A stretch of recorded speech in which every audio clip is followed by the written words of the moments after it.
Presidente de Colombia, le solicito a la Casa Militar traer la espada de Bolívar. Bueno, lo de negar la presencia de la espada de Bolívar en la posesión de Petro es el último detalle de mezquindad de un presidente que nunca fue un estadista, sino un títere. La cabeza de una maquinaria diseñada para dominar y para abudinear a los colombianos. Ya lo había publicado el pasquín ese de propaganda que tiene el uribismo. La espada de Bolívar no va a estar presente en la posesión presidencial como quería Gustavo Petro. Pero el nuevo presidente, el comandante supremo del ejército y de la policía, dio la orden y a los 10 minutos la espada estaba allí. A Duque se le olvidó ese refrán español que dice que a todo cerdo le llega su San Martín. Y además les cuento una cosa, la espera fue perfecta, porque nos dio tiempo a reflexionar en todas las jugaditas sucias que ha hecho Duque, su gobierno y el uribismo a los colombianos. Especialmente en estos últimos meses en los que han intentado vaciar las arcas del Estado y han intentado atornillarse a todas las instituciones para seguir mangoneando el país. Luego llegó la espada y todos los invitados de honor se pusieron de pie, en su mayoría, y en su mayoría aplaudieron. Todos menos uno que se quedó sentado, uno que sigue en otro mundo, en otra época. El rey Felipe VI se quedó sentado como si hubiera estado allí desde hace 2 siglos, como si le ofendiera la independencia de un país potente que quiere hacerle un culto a la vida, de una Latinoamérica unida. Su actitud era la presencia del colonialismo en la ceremonia. Otra herencia que hay que sacudirse, al igual que la del imperialismo, la del neoliberalismo o cualquier otra forma de coerción a la libertad de los colombianos. Y después de la ceremonia, alguien proponía que la espada se expusiera públicamente para que la vieran todos los colombianos.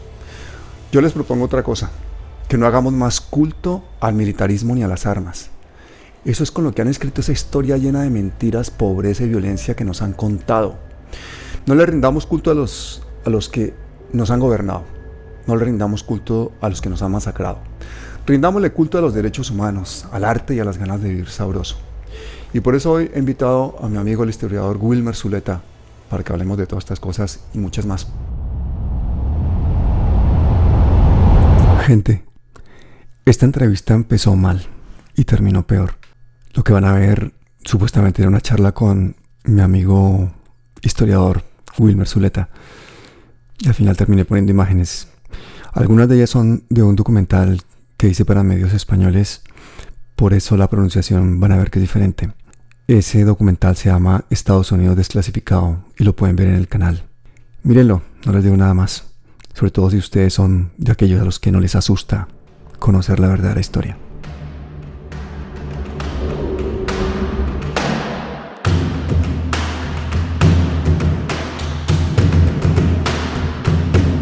Todos presenciamos con asombro y temor que Donald Trump ganara las elecciones en el país más poderoso del mundo. Pero sin otra alternativa mejor, fue la bomba incendiaria que los americanos excluidos creyeron lanzar a un sistema corrupto y propiedad del 1%. El nuevo presidente rápidamente se rodeó de millonarios, depredadores de Wall Street y generales. Le bajó los impuestos a los ricos y reactivó las guerras de las que se alimenta el complejo militar que gobierna a Estados Unidos. Nada iba a cambiar. Simplemente el sistema había vomitado a Trump. Those weapons of mass destruction got to be somewhere. Those days are over. Rabbi, thank you. Thank you very much. Thank you all. You're wonderful. Thank you, America. Thank you. And may God bless the United States of America. Millones de víctimas y miseria en todo el planeta es el precio que un imperio está dispuesto a pagar para mantener su poder. A menos que todos, empezando por los americanos, demos un paso adelante para impedirlo. En los próximos minutos contaremos verdades incómodas, los orígenes del caos actual y cómo funciona Estados Unidos. No tener miedo a saberlo y actuar en consecuencia nos puede acercar a la paz.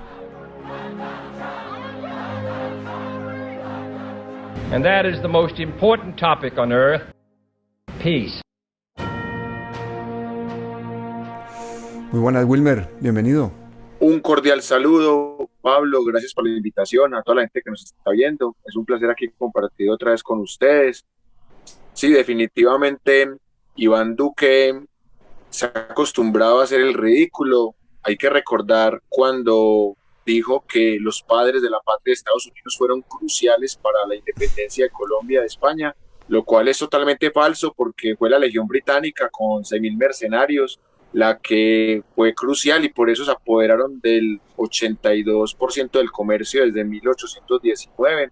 Y es muy importante refutar esas falacias que nos deja este presidente Duque, que cometió bastantes gazapos históricos. Sí, es que cambiamos un imperio, el español, por otro, el británico, gracias a esa ayuda de esos mercenarios ingleses, ¿no?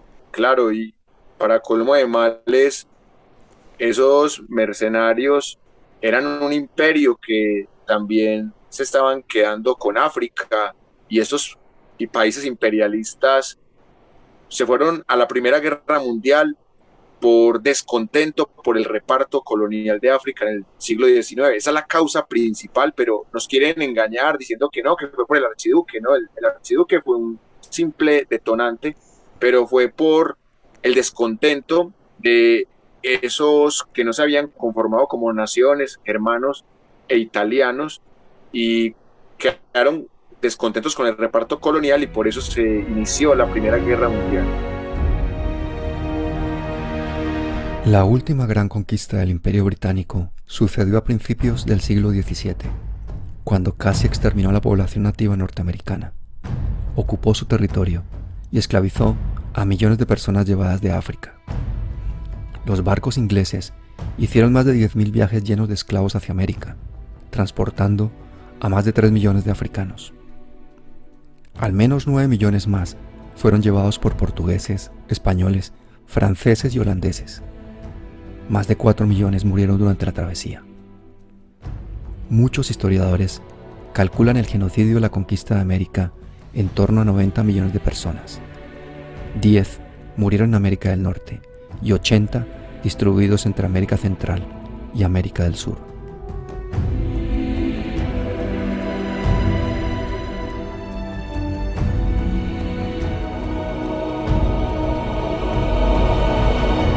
De eso vamos a hablar con un libro que te recomendé, de Tragedia y Esperanza, que una vez que lo leas y lo analicemos vamos a contar todo ese reparto colonial de África, vamos a contar toda esa construcción del imperio británico y americano y todas las mentiras que nos han contado, pero no porque se nos ocurra a nosotros o porque lo diga alguien de la teoría de la conspiración, sino porque es un libro que escribió Carroll Quigley, que es el historiador norteamericano más potente de todos los tiempos y que cometió el error de sentirse orgulloso de la supremacía del hombre blanco y quiso expresarle al mundo o contarle al mundo la historia de esa conquista de la cultura anglosajona en el planeta.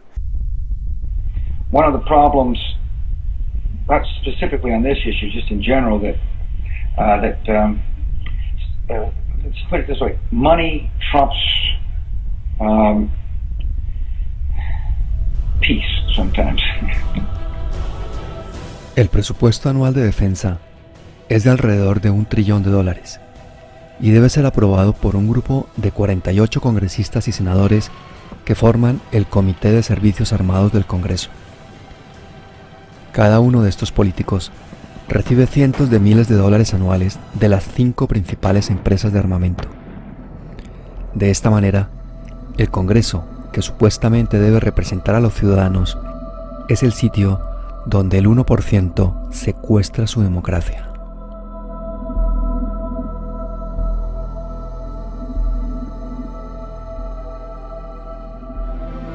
My message, please help the Syrian. The Syrians need help now. You just stop the war, and we don't want to go to Europe. Just stop the war in Syria. Just that.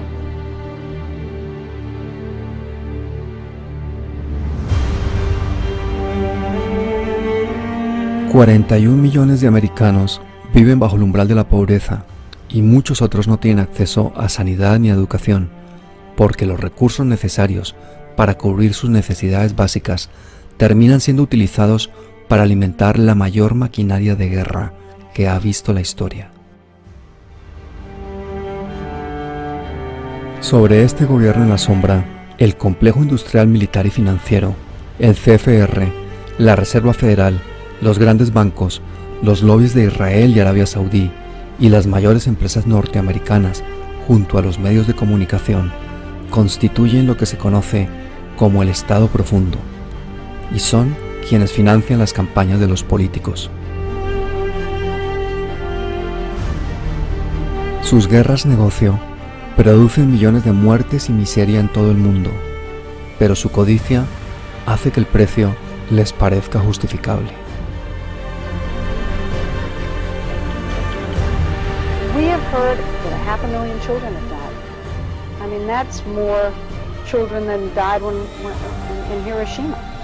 And you know, is the price worth it? I think this is a very hard choice, but we think the price is worth it.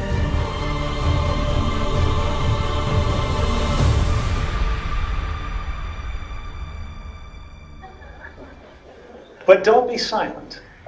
Silence is the biggest weapon that's used against us. We don't want to be weird. We don't want to be different. We don't want to say anything at all. But that is demobilizing. That's the kind of thing that makes people think we don't care. That's the kind of thing that makes government officials think that they can get away with anything.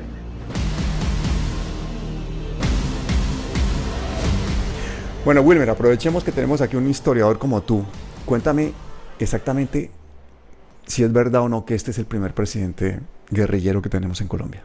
Pablo, no es verdad, porque empecemos con Simón Bolívar y Santander, que ambos fueron presidentes, entonces fueron guerrilleros en el Pantano de Vargas, en la batalla de Boyacá y en otras batallas. Entonces, por ese lado es falso, y sumado a que también tuvimos presidentes que se alzaron en armas para montarse al poder, como el general Melo, también Tomás Ciprianemos, que le ganó una guerra civil a Mariano Ospina Rodríguez en 1862, y ahí no solamente se volvió presidente después de ser guerrillero, sino que ya había sido presidente antes de ser guerrillero, y nace la Carta Magna de Río Negro, que hizo que Colombia fuera federalista entre 1863 y 1886, cuando un presidente gana otra guerra civil como Rafael Núñez y se pasa al bando conservador, y ahí nace la Carta Magna más medieval, que nos devuelve 105 años a la Edad Media, incluso sin libertad de cultos, sin libertad de expresión, sin libertad de conciencia en Colombia. Y hemos tenido hasta presidente negro, ¿no? Eso no lo saben los colombianos. Cuéntanos. Sí, solamente hemos tenido un presidente afro, Juan José Nieto Gil. Su retrato fue enviado a París, Francia, para blanquearlo, porque un país de arios como Colombia no podía tener un presidente afro, y fue Tomás Cipriano de Mosquera, uno de los presidentes guerrilleros, el que lo mandó a blanquear. O sea que también hay guerrilleros del siglo XIX racistas. Colombia borró de la historia a su único presidente negro, Juan José Nieto Gil. Un caso de racismo sin antecedentes en América. El retrato oficial de Nieto del siglo XIX fue blanqueado en París y después escondido en las mazmorras del Palacio de la Inquisición de Cartagena. Solamente se lograron salvar 3 fotografías de él en colecciones privadas de Estados Unidos.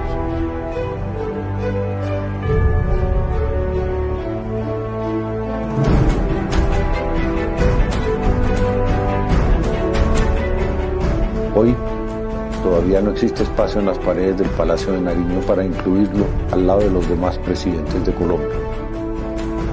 Historia de un retrato.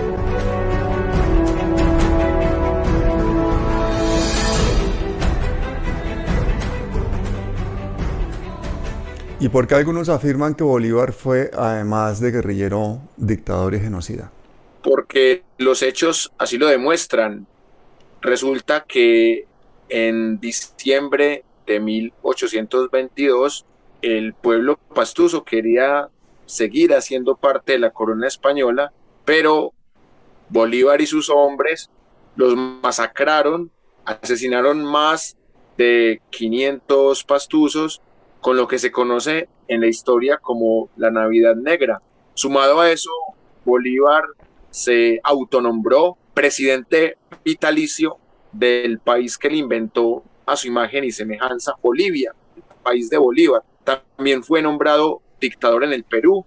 En Colombia cerró el Congreso porque no votaron lo que él quería en la Convención de Ocaña y en el Congreso Anfitriónico de Panamá. Entonces se cansó de que el Congreso votara lo que él no quería, cerró el Congreso como dictador que era, y también ahí nace la conspiración septembrina, que es el 25 de septiembre de 1828, en donde lo tratan de asesinar y sin prueba le echa la culpa a Santander, pero si lo querían matar es porque se haya vuelto un completo dictador, y hasta los libros oficiales de historia patria hablan de la dictadura de Simón Bolívar en esa época.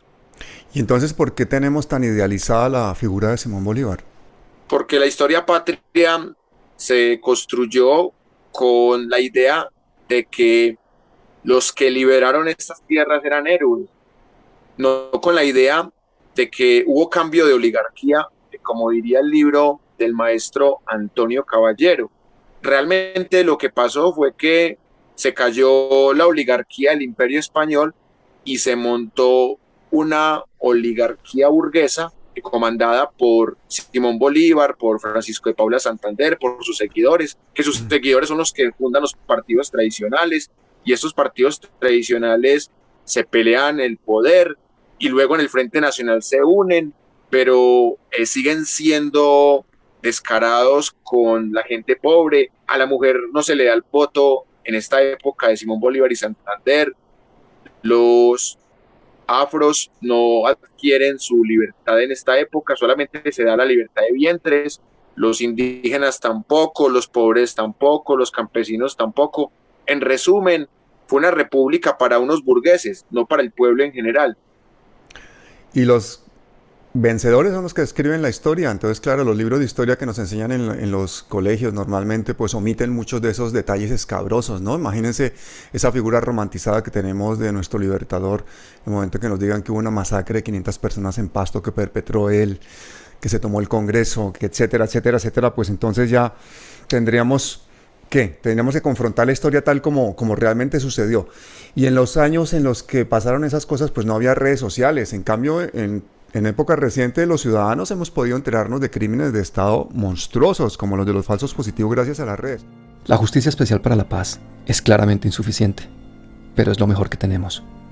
Su principal defecto es que no debería ser solo para juzgar los crímenes de militares y exguerrilleros, sino también para quienes se beneficiaron de la guerra: políticos, terratenientes y empresarios. Esa élite quiere borrar la memoria histórica y utiliza todos los medios a su alcance para conservar su botín de guerra. Por eso, intenta convencer al pueblo que rechace los acuerdos, que no se dé cuenta que 129 de sus 143 medidas son para acabar con causas estructurales del conflicto, como la miseria y la falta de oportunidades. Es el viejo juego de engaños de siempre, y gracias al cual los ricos hacen creer a los humildes que pueden elegir sus gobernantes, cuando en realidad son sus empresas y el narcotráfico quienes financian muchas campañas políticas. Ha quedado comprobado que el doctor Ernesto Samper Pizano le debe su presidencia a los dineros del narcotráfico. La juventud colombiana crece sin democracia, rodeada por mafias que se dedican a vaciar las arcas del Estado y que los deja sin oportunidades. Al método lo llaman mermelada, y no es otra cosa que cohecho y soborno. La corrupción es parte de la cultura. Por eso muchos solo esperan su oportunidad para unirse al expolio. Independientemente del partido en el poder, en casi todo el mundo se gobierna para las oligarquías nacionales y estas para las extranjeras. El todo vale del neoliberalismo que practican incluye matar a los pueblos de hambre, el matoneo militar y financiero, algo que no es difícil cuando se tiene a los gobiernos y sus ejércitos al servicio. Quienes se oponen a esta injusticia y a la pérdida de soberanía de los pueblos son criminalizados, calificados de comunistas, de enemigos del desarrollo e incluso de terroristas. Y siempre hay un descerebrado dispuesto a apretar el gatillo. Llegan al poder quienes menos escrúpulos tienen para robar y matar, para dejar robar y para dejar matar. La democracia representativa es un engaño. Los colombianos han dejado demasiado poder en pocas manos, y en ellas han terminado no solo su territorio, sino sus vidas y las de sus hijos.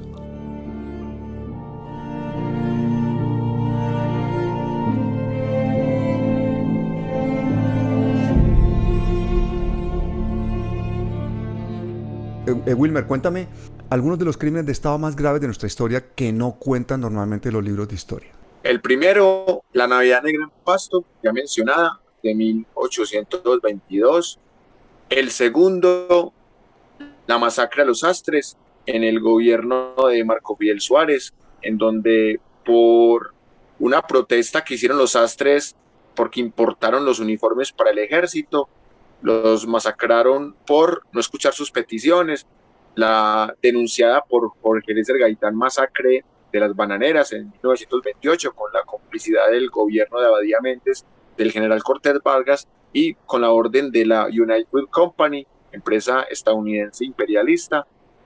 El genocidio contra la Unión Patriótica, que el doctor Rubén Darío Acevedo Carmona la quería borrar, diciendo que era hacerle propaganda a la izquierda, sabiendo que exterminaron 6.500 personas aproximadamente que estaban haciendo oposición democrática. Y el último, los falsos positivos, que ya casi no se mencionan por los medios oficiales, que se conoció la cifra de 6.402, pero que sigue creciendo. Entonces, esos 5 hechos son ocultados por la historia oficial.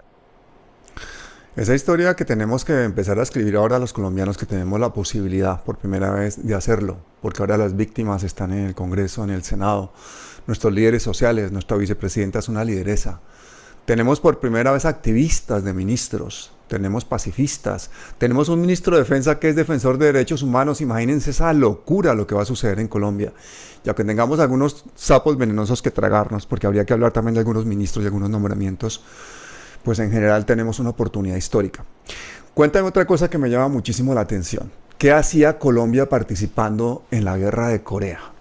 Esa pregunta vale la pena para escribir un libro, pero hay que recordar algo muy importante, que Laureano Gómez Castro tenía simpatía con la ideología nazi, pero cuando los nazis pierden la Segunda Guerra Mundial en 1945, Laureano se siente muy arrepentido y empieza a mostrar afinidad con el nuevo imperio de Estados Unidos, porque Estados Unidos se ve mucho más poderoso, es el gran ganador de la Segunda Guerra Mundial porque pierde pocas vidas. Los soviéticos también ganan, pero pierden 27 millones de vidas, una victoria pírrica. Entonces, Laureano Gómez Castro, para congraciarse con el imperio de Estados Unidos, no solamente crea el Código Urdaneta, con su títere Roberto Urdaneta, sino que envía al Batallón Colombia para que pueda luchar allá a favor de Estados Unidos y de Corea del Sur. Y precisamente uno de los que iba en ese Batallón Colombia, Gustavo Rojas Pinilla, iba a ser el golpista que lo iba a derrocar a él y a Urdaneta, porque sabía que la violencia se había quintuplicado tras el magnicidio en contra de Jorge Eliezer Gaitán, y por eso se puede decir que esta guerra no cambió nada, porque la frontera siguió siendo la misma, solo vidas perdidas y lamentablemente una muestra más de la dominación de Estados Unidos sobre la República, entre comillas, de Colombia. Pablo, ahora quiero yo hacer una pregunta a usted. Claro, hace sí. poco me enteré por un canal ruso que fue prohibido en YouTube, por Russia Today, que hubo una reunión de la OTAN allá en España, y quisiera saber usted qué sabe al respecto, qué nos quiere contar. Wow, pues vaya pregunta. Pues hombre, a la gente que nos está oyendo, primero hay que explicarle qué es la OTAN, ¿no? Que es la Organización del Atlántico Norte. Tras la Segunda Guerra Mundial, también se creó la Organización del Atlántico Norte, OTAN. Su objetivo inicial era contener a la Unión Soviética. 45 años después, al desintegrarse esta y terminar la Guerra Fría, su existencia dejó de tener sentido. El presidente Reagan le aseguró a Gorbachov que la OTAN se replegaría. Pero en estas 3 décadas, el lobby de la industria armamentística y los intereses comerciales de Estados Unidos han hecho que la OTAN continúe expandiéndose y que, al igual que el Fondo Monetario Internacional y el Banco Mundial, se convierta en una herramienta más de una élite que sueña con dominar el mundo. Когда Советский Союз прекратил свое существование, тогда западные политики нам говорили, это не было зафиксировано на бумаге, но это точно совершенно было сказано, что а зачем тогда увеличивать военные расходы? Против кого воевать собрали? Здесь есть некоторые внутренние противоречия. Мы в себе уверены.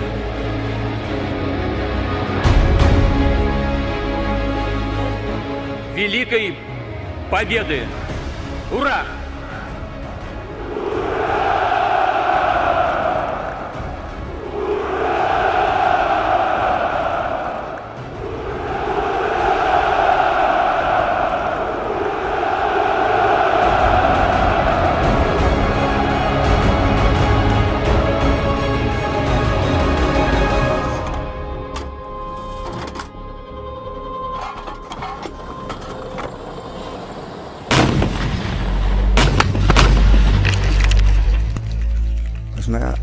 Organización supuestamente defensiva se creó para detener a la Unión Soviética en la Guerra Fría. Es una organización brutal, tiene 3,6 millones de soldados en activo y 3,7 en reserva.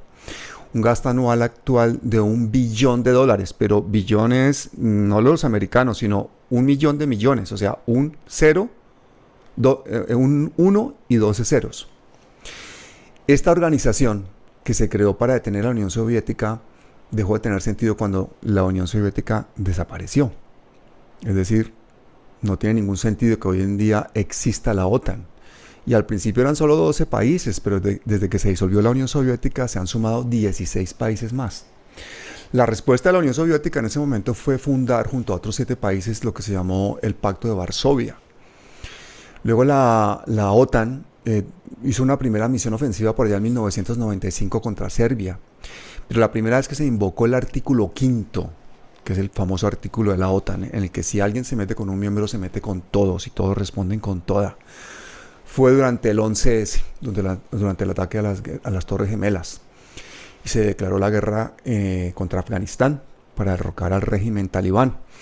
A pesar de que casi todos los terroristas de ese supuesto ataque eran saudíes y que la familia de Osama Bin Laden había hecho negocios de petróleo con la familia de Bush. La mañana del 11 de septiembre de 2001, 19 hombres armados con cúters, liderados por un hombre en diálisis desde una cueva a medio mundo de distancia, con un teléfono móvil y un computador, dirigió una sofisticada penetración del espacio aéreo mejor defendido del mundo, sometiendo a los pasajeros y a los pilotos entrenados en combate de 4 aviones comerciales y llevaron los aviones totalmente fuera de su ruta durante más de 1 hora, sin ser molestados por ningún interceptor. Los 19 secuestradores devotos fundamentalistas, a quienes les gustaba beber alcohol, esnifar cocaína, vivir con strippers de pelo rosa, consiguieron derribar 3 edificios con 2 aviones en Nueva York. Mientras en Washington, otro que no podía controlar una avioneta de un solo motor fue capaz de pilotar un 757, hacerlo descender 8.000 pies, girar 270 grados y volar a ras de suelo hasta estrellarse con el Pentágono, donde un montón de analistas trabajaban en el misterio de los 2.3 trillones de dólares que el secretario de Defensa Donald Rumsfeld anunció que habían desaparecido de las arcas del mismo Pentágono en una rueda de prensa el día anterior. Por suerte, los que cubrían la noticia supieron en minutos quién lo hizo. Los comentaristas lo supieron en horas, la administración el mismo día, y las pruebas literalmente cayeron en manos del FBI. Por alguna razón, un montón de conspiracionistas locos pidieron una investigación del ataque terrorista más grande de la historia en suelo americano. Esa investigación fue retrasada, tuvo poca financiación, fue diseñada para fallar, tenía conflicto de intereses y fue mantenida en secreto del principio al final. Se basó en testimonios conseguidos bajo torturas, cuyas pruebas fueron destruidas, y no se mencionaba la existencia de la Torre 7, Abel Nanger, P-Tech, Sibel Edmonds, OBL, ni los simulacros de aviones secuestrados volando hacia edificios que se llevaron a cabo en el preciso momento en que los hechos estaban ocurriendo. Mintieron sobre este asunto el Pentágono, la CIA y la administración Bush. En cuanto a Bush y Cheney, nadie sabe qué dijeron, porque testificaron en secreto, sin grabaciones, a puerta cerrada y sin estar bajo juramento.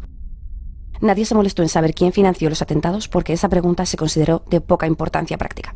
Aún así, la comisión del 11S respondió brillantemente todas las preguntas que el público tenía, excepto la mayoría de preguntas de familiares de las víctimas. Acusó a todos los responsables, pero ninguno perdió su trabajo. Determinó que los ataques fueron un fallo de imaginación porque ni nuestro gobierno ni el anterior pudieron haber imaginado aviones lanzados contra edificios.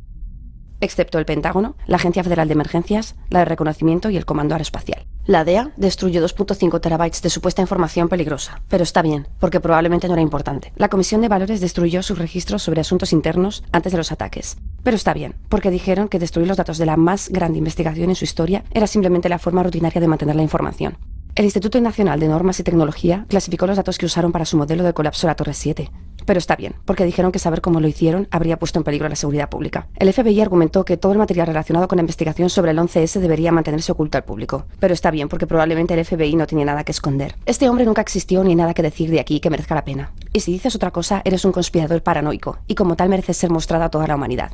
Igual que él, y él, y él, y ella, y ella, y ella, y él. Osama Bin Laden vivió en una fortaleza de cuevas en las colinas de Afganistán, pero de alguna manera consiguió salir. Después se escondió en Tora Bora, pero de alguna manera escapó. Luego vivió años en Abbottabad, engañando durante una década a los mejores cuerpos de inteligencia con la tecnología más sofisticada de la historia, publicando vídeo tras vídeo con total impunidad y volviéndose más joven en cada aparición, hasta ser capturado antes de aparecer en público en un arriesgado asalto por los cuerpos de élite, el cual no se grabó, en el cual no se resistió ni usó a su mujer como escudo humano, y en el que estas fuerzas especiales fueron presas del pánico y mataron a este honorable hombre, supuestamente la mejor fuente de información del planeta sobre crueles terroristas. Luego lanzaron su cuerpo al mar antes de decírselo a nadie. Después, 2 docenas de miembros de ese equipo murieron en un accidente de helicóptero en Afganistán. Esta es la historia del 11 de septiembre que nos presentaron los medios. Si tienes preguntas acerca de esta historia, eres una oveja negra, paranoico, abusador de perros, maltratador de bebés y serás rechazado por todo el mundo. Si amas tu país, la libertad, la felicidad, los arcoíris, el rock and roll, los cachorros, el pastel de manzana y a tu abuela, nunca jamás expresarás dudas sobre ninguna parte de esta historia a nadie. Jamás. Este anuncio ha sido un servicio público del FBI, la CIA, la Agencia Nacional de Seguridad, la DEA, el Instituto Nacional de Normas y Tecnología, la Casa Blanca y la Comisión del 11S. La ignorancia es poder. Desde entonces, Rusia ha sido presionada con toda esta cantidad de entrada de países que van rodeando sus fronteras y la OTAN, pues entrando a países tan cercanos, pues tiene acceso a las principales ciudades rusas con misiles que solamente tendrían que volar muy pocos kilómetros. Entonces realmente se ha ido poniendo a Rusia pues contra las cuerdas. Por eso es, entre otras cosas, la guerra que hay en este momento en Ucrania. Tener misiles balísticos a pocos kilómetros de ciudades rusas, pues es una cosa que yo creo que Putin no está dispuesto a tolerar. Entonces esta organización del Atlántico Norte es realmente una organización ofensiva, detrás de la cual están pues todos los intereses del complejo militar industrial norteamericano. Su capacidad pacificadora es cero. Quiere decir que, por ejemplo, en las 11 semanas de bombardeo en Yugoslavia hubo 2.500 civiles muertos, que ha estado en la guerra de Irak, en la guerra de Afganistán, en las guerras de Libia, todas lideradas por Estados Unidos, y en ninguna de esas guerras se ha conseguido ni ampliar las libertades, ni mejorar la democracia, ni la situación de ninguno de esos países. Todo lo contrario, se ha convertido en estados fallidos y en países destrozados. Y detrás de todo eso pues está el gran negocio, ¿no? El negocio del dinero. Joe Biden, por ejemplo, designó este año a Colombia como aliado importante de la OTAN. Hay otros 17 aliados. Y en la cumbre que me preguntabas ahora en Madrid, que es una cumbre que costó 50 millones de euros, se declaró que Rusia era la principal amenaza de la organización, que estaba aumentando su arsenal nuclear. Y que también ahora los ataques cibernéticos van a ser considerados pues ataques, pues como si fueran ataques militares, equivalentes a ataques armados contra los miembros de la OTAN. De la misma manera las campañas de fake news, incluso las sanciones comerciales. Es decir, se amplía el rango de respuesta de la OTAN a una actitud muchísimo más ofensiva, considerando ataques militares, pues ataques de fake news o ataques o ciberataques. La única oportunidad que tenemos de ser libres es no escuchar a aquellos que utilizan el nombre de Dios o la esperanza de la paz para que creamos sus mentiras. Su codicia les hace confundir los límites de su patria con los límites de la humanidad. Y quieren dividirnos a toda costa, porque su mayor temor es que nos demos cuenta que somos una sola raza, la raza humana, y decidamos actuar como tal. Ignorar la historia nos deja sin otra opción que repetirla. No intentar las utopías nos hunde en las pesadillas. La cobardía que nos impide enfrentar a quienes oprimen a otros nos convierte a todos en oprimidos. Nuestra falta de apoyo a quienes luchan por ser libres nos deja a todos sin libertad.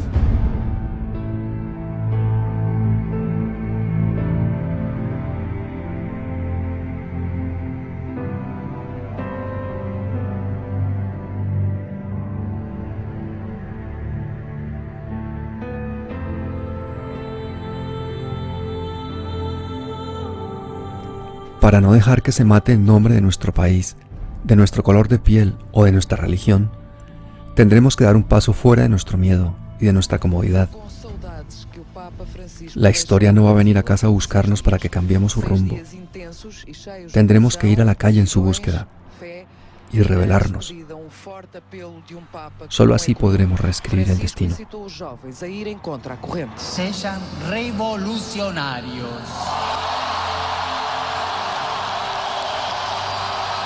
Eu penso que vocês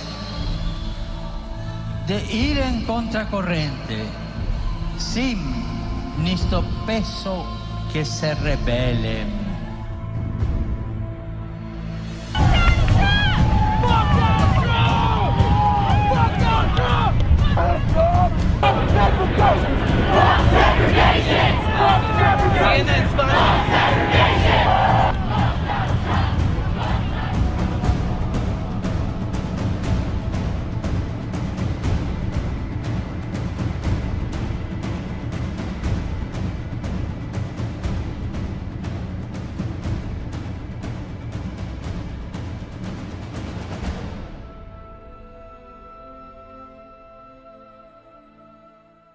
Y luego también se amplía mucho la acción de la OTAN, por ejemplo en África, porque en el Sahel, en toda el África subsahariana, pues con la excusa de que están creciendo grupos extremistas, que además es verdad, pues se están empezando a justificar las actuaciones en África.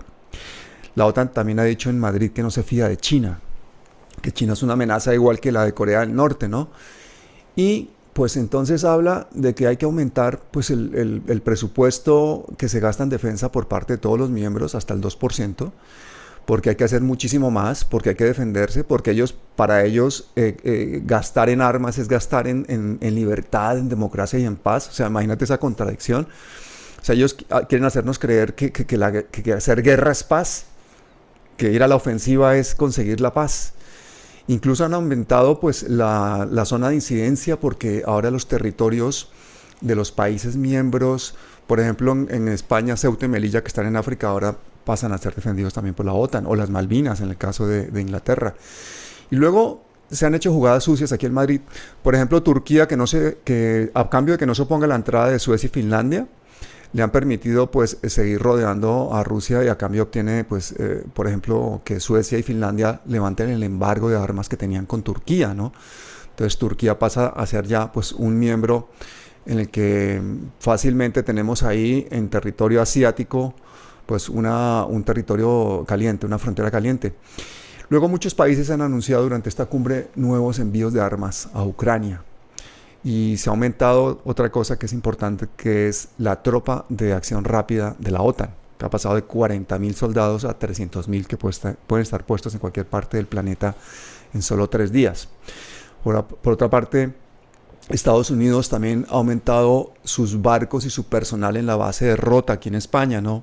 Acuérdense que España al principio, en los años 80, con Felipe González, que ganó las elecciones oponiéndose a la OTAN, pues pasó poco a poco a ser parte de la OTAN y a doblarse a todas sus intenciones y a permitir, por ejemplo, armas nucleares inglesas en territorio español, a aumentar el número de marines en las bases aquí en España. Y para rematar, encima se ha abierto un nuevo cuartel general en Polonia. Es decir, que la reunión de Madrid de la OTAN ha sido una consolidación absoluta del poderío de la OTAN. Les han dado el papayazo con esa guerra en Ucrania. La invasión de Rusia a Ucrania les ha puesto la mejor excusa para fortalecerse, y eso es lo que necesitan los vendedores de armas: guerras y excusas para hacer guerras. Ladies and gentlemen, before the podium, the 11th Army Cavalry Regiment's M1A1 Abrams tank. This is the 3rd generation, the main battle tank produced in the United States. Went downstairs just to say hello to some of the people on the Joint Staff who used to work for me, and one of the generals called me in. He said, "Sir, you got to come in and talk to me a second." I said, "Well, you're too busy." He said, No. He says, "We've made the decision. We're going to war with Iraq." This was on or about the 20th of September. I said, "We're going to war with Iraq. Why?" He said, "I don't know." He said, "I guess they don't know what else to do." So I said, well, did they find some information connecting Saddam to Al-Qaeda? He said, no. He says, there's nothing new that way. They've just made the decision to go to war with Iraq. He said, I guess it's like we don't know what to do about terrorists, but we've got a good military and we can take down governments. And he said, I guess if the only tool you have is a hammer, every problem has to look like a nail. So I came back to see him a few weeks later, and by that time we were bombing in Afghanistan. I said, are we still going to war with Iraq? And he said, oh, it's worse than that. He said, he reached over on his desk, he picked up a piece of paper, and he said, I just got this down from upstairs, meaning the Secretary of Defense's office today, and he said, this is a memo that describes how we're going to take out 7 countries in 5 years, starting with Iraq and then Syria, Lebanon, Libya, Somalia, Sudan, and finishing off Iran.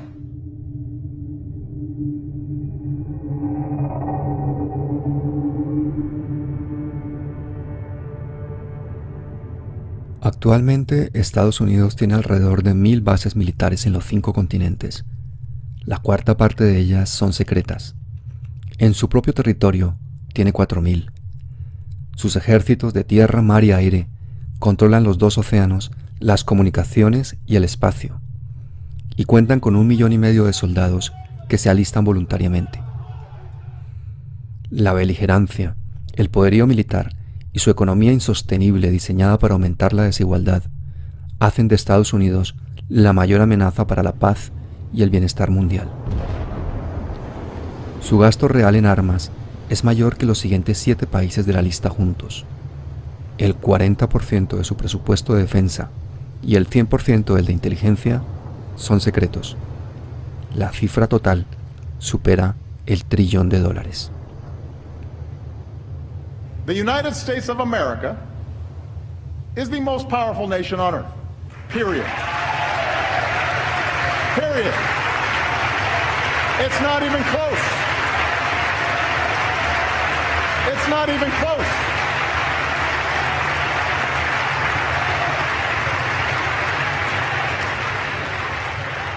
It's not even close. We spend more on our military than the next 8 nations combined. Our troops are the finest fighting force in the history of the world.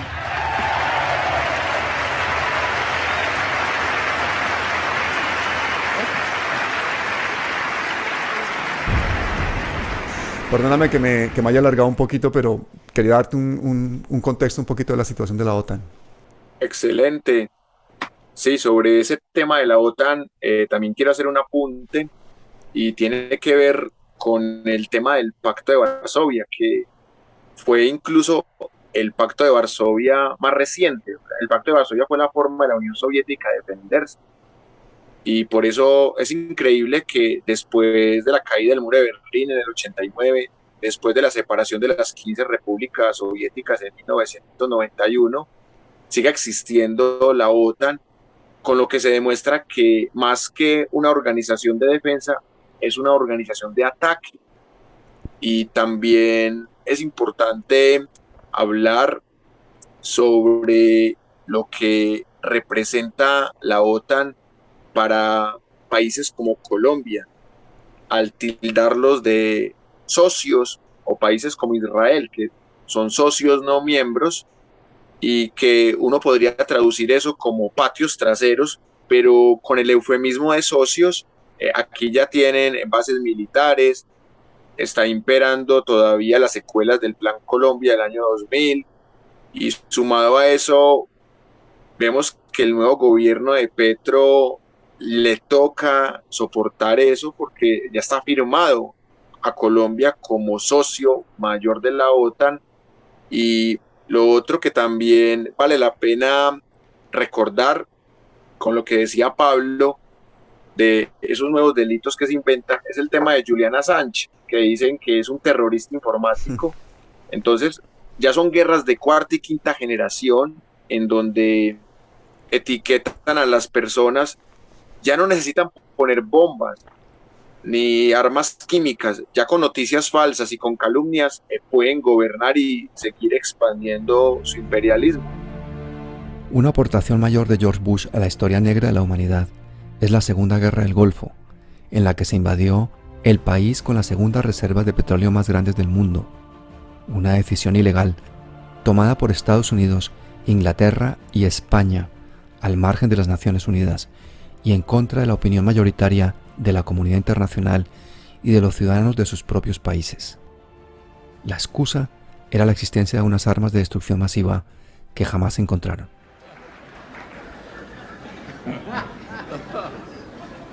Those weapons of mass destruction got to be somewhere.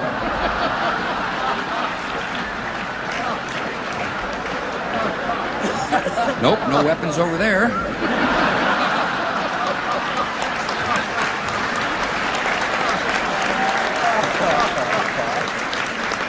Maybe under here.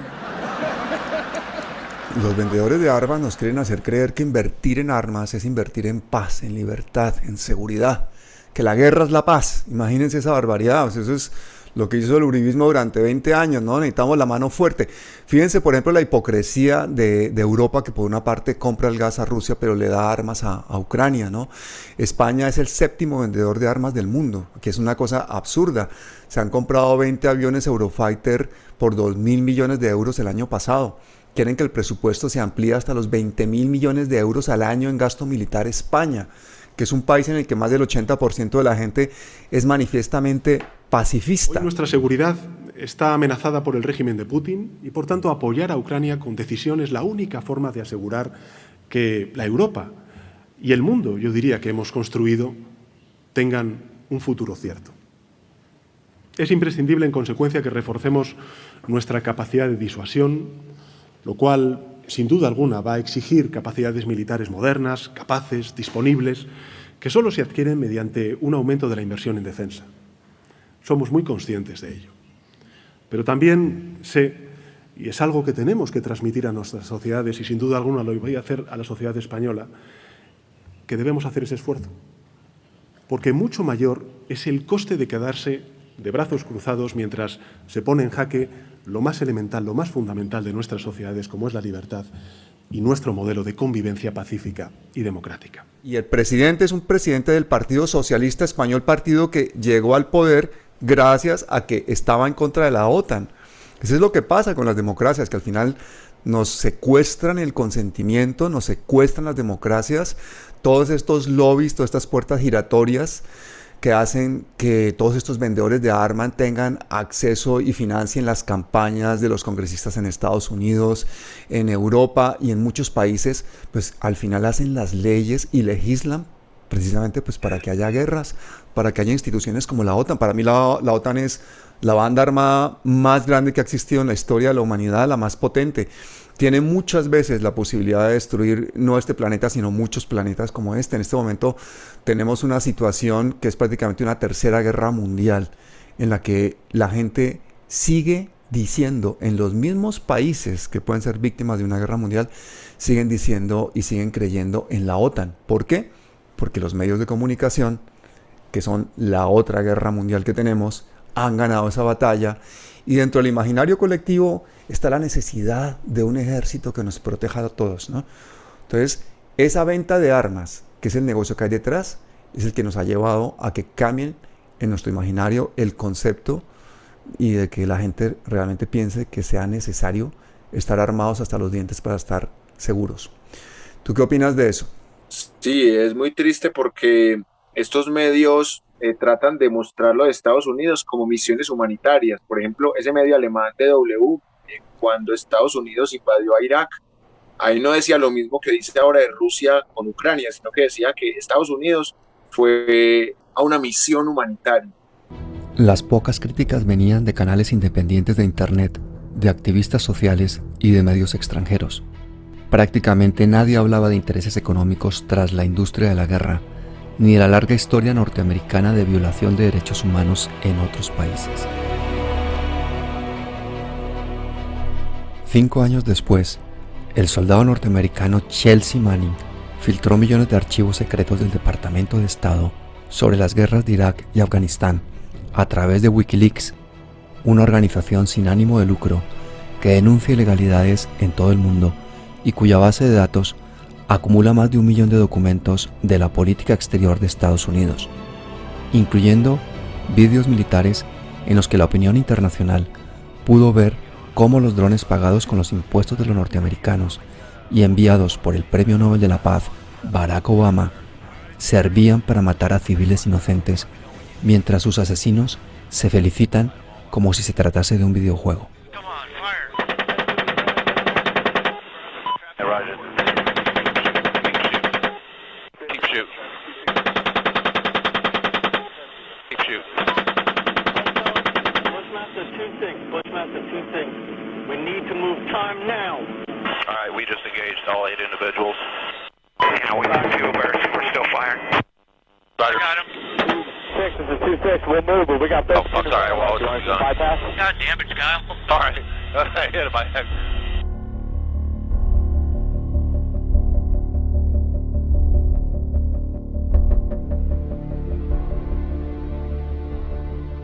Y allá murieron 1 millón de personas, no encontraron las armas de destrucción masiva que estaban buscando y siguieron llamando eso una misión humanitaria, así como los medios rusos llaman la operación en el Donbass como una operación militar especial. Estados Unidos también se muestra como un salvador del mundo, como un policía demócrata del mundo que puede invadir más de 60 veces y nada le pasa. Así que Colombia ahí solo le queda tratar de soportar, porque Gustavo Petro no se puede medir de tú a tú con ese imperio de la OTAN, porque cada vez es más fuerte. Son 30 miembros, podrían llegar a ser 32, más los socios. Son casi 50 países, pero muy poderosos. Y también está el BRICS, que el BRICS es lo que queda de la Unión Soviética, que son las siglas que significan Brasil, Rusia, la India, está también China, Sudáfrica y Argentina con ganas de unirse.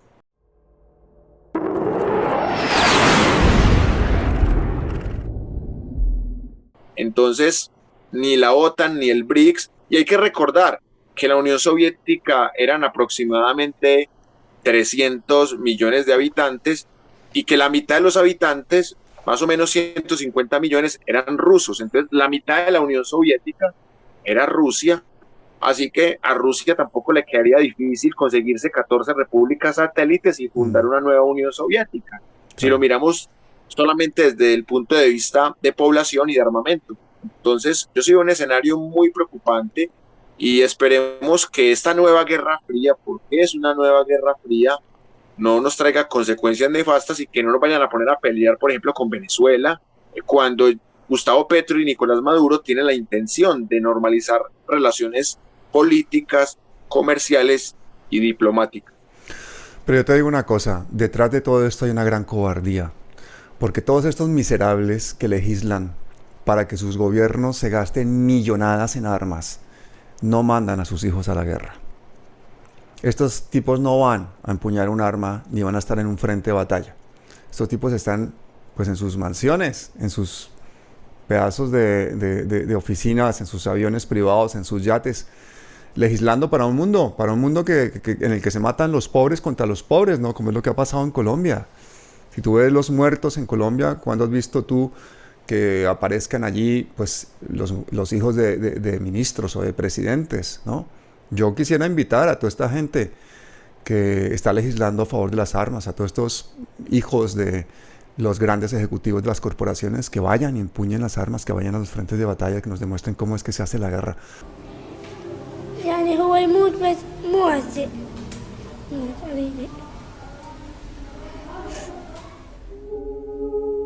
Everything that American troops have done in Iraq, all the fighting, all the dying, the bleeding, and the building, and the training, and the partnering, all of it has led to this moment of success.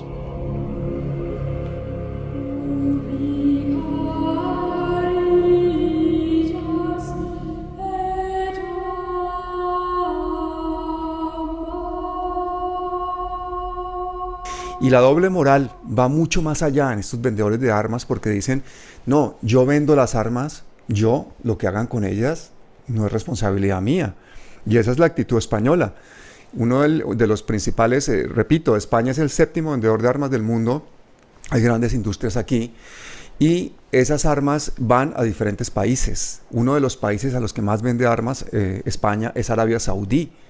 Y con esas armas se está llevando a cabo el genocidio en Yemen, que es uno de los genocidios más miserables que hay del siglo XX y XXI. Entonces yo creo que con este panorama de cobardes, multimillonarios, inventándose guerras frías o calientes, para poder seguir vendiendo armas y privilegios, estamos ante una panda de psicópatas que está manejando el planeta.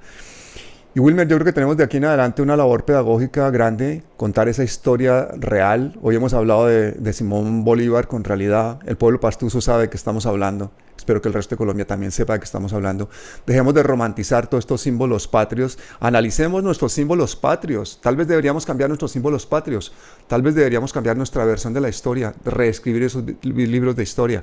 Ahora que empezamos con un nuevo gobierno, con nuevos encargados frente a los centros de memoria histórica, a los ministerios de educación y de cultura, yo creo que es la oportunidad, hermano, de que gente como tú nos cuente realmente lo que ha pasado. Así es, Pablo. Y hablando de recomendaciones, para que busquen en YouTube una canción de un grupo de rock and roll de Colombia que se llama Los Speakers. El título lo dice todo. Si la guerra es un buen negocio, invierte a tus hijos. Es decir, no inviertas a los hijos ajenos como ha pasado hasta la fecha. Y claro, Pablo, tenemos una tarea pedagógica. Los Speakers, rock and roll colombiano de la época de los Beatles. Pablo, tenemos una labor histórica, pedagógica. Por ejemplo, estuvimos dando una clase gratis de historia de Colombia de los billetes en la Plaza Bolívar, previo a la posesión de Petro. Y hoy vamos a estar allá en el Parque Aranjuez aquí en Medellín a las 7 de la noche dando una clase gratis también de la falsa independencia, así que vamos a estar por ahí nómadas, regándonos, vamos a estar haciendo pedagogía y también buscando canales aliados para seguir, como decimos siempre, buscando una sociedad más democrática en lo político, más incluyente en lo social, más equitativa en lo económico y más sostenible en lo ambiental. Acuérdese que en la masacre de los Sastres, que en la masacre de Pasto de Simón Bolívar y que en la masacre de las bananeras no había redes sociales, pero ahora hay redes sociales. Todos ustedes son reporteros, sigamos adelante. Veeduría ciudadana, gobierne quien gobierne, porque el poder hay que vigilarlo. Muchísimas gracias, Wilmer, un abrazo y hasta siempre.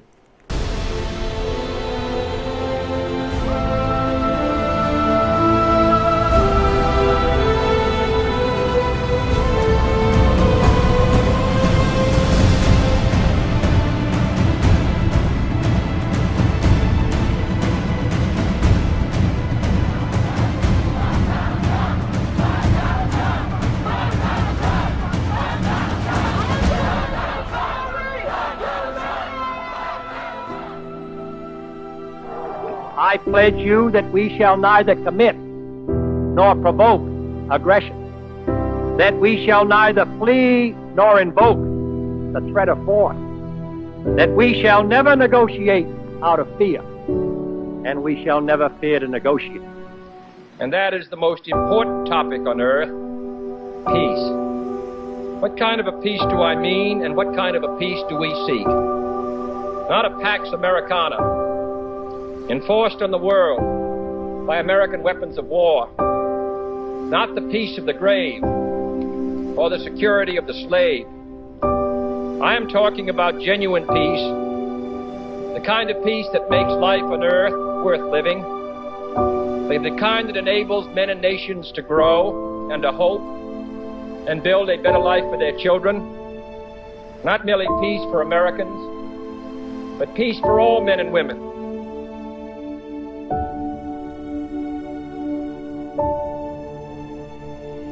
Años después, veo que algunas cosas siguen igual. Mientras los humildes solo tienen tiempo para sobrevivir, los poderosos se dedican a reforzar sus imperios. Mientras a los humildes se les excluye de la educación, los poderosos escriben libros con su versión de la historia, la que oculta sus crímenes, claro. Mientras los hijos de los humildes se matan entre ellos por orden de sus superiores, los hijos de los poderosos son educados para fabricar crisis y alimentar guerras, para conservar el poder que les permite seguir concentrando en sus manos toda la riqueza. para que lo que es de todos pase a ser su propiedad privada. Poco a poco, en secreto, gradualmente para que no haya una revolución. La ignorancia y el desespero hacen creer a muchos que el camino a la paz es más violencia, y por eso buscan un pacificador, una especie de padre autoritario, un mesías matón. Olvidan que la historia está llena de tiranos que han aprovechado el miedo y el odio para legitimar sus abusos de poder, para rodearse de mercenarios dispuestos al genocidio y de oportunistas que sueñan con el saqueo.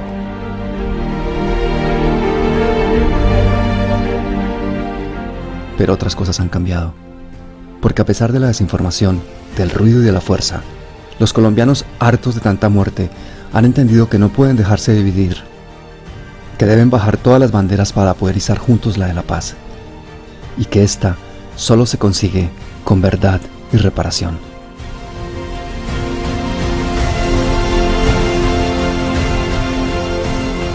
«300 años como colonia y 200 como país han dibujado a lo largo del territorio colombiano la anatomía de nuestra violencia, la geografía del despojo. La madre de nuestro conflicto es la injusticia y el padre la impunidad. Por eso los despojadores se oponen a los acuerdos de paz, para no ser juzgados, para conservar lo que han robado, para no tener que devolver los 6 millones de hectáreas que sus paramilitares le han quitado a los campesinos, para no desmontar los cánceres de la coca y la minería ilegal con las que financian las bandas criminales a su servicio.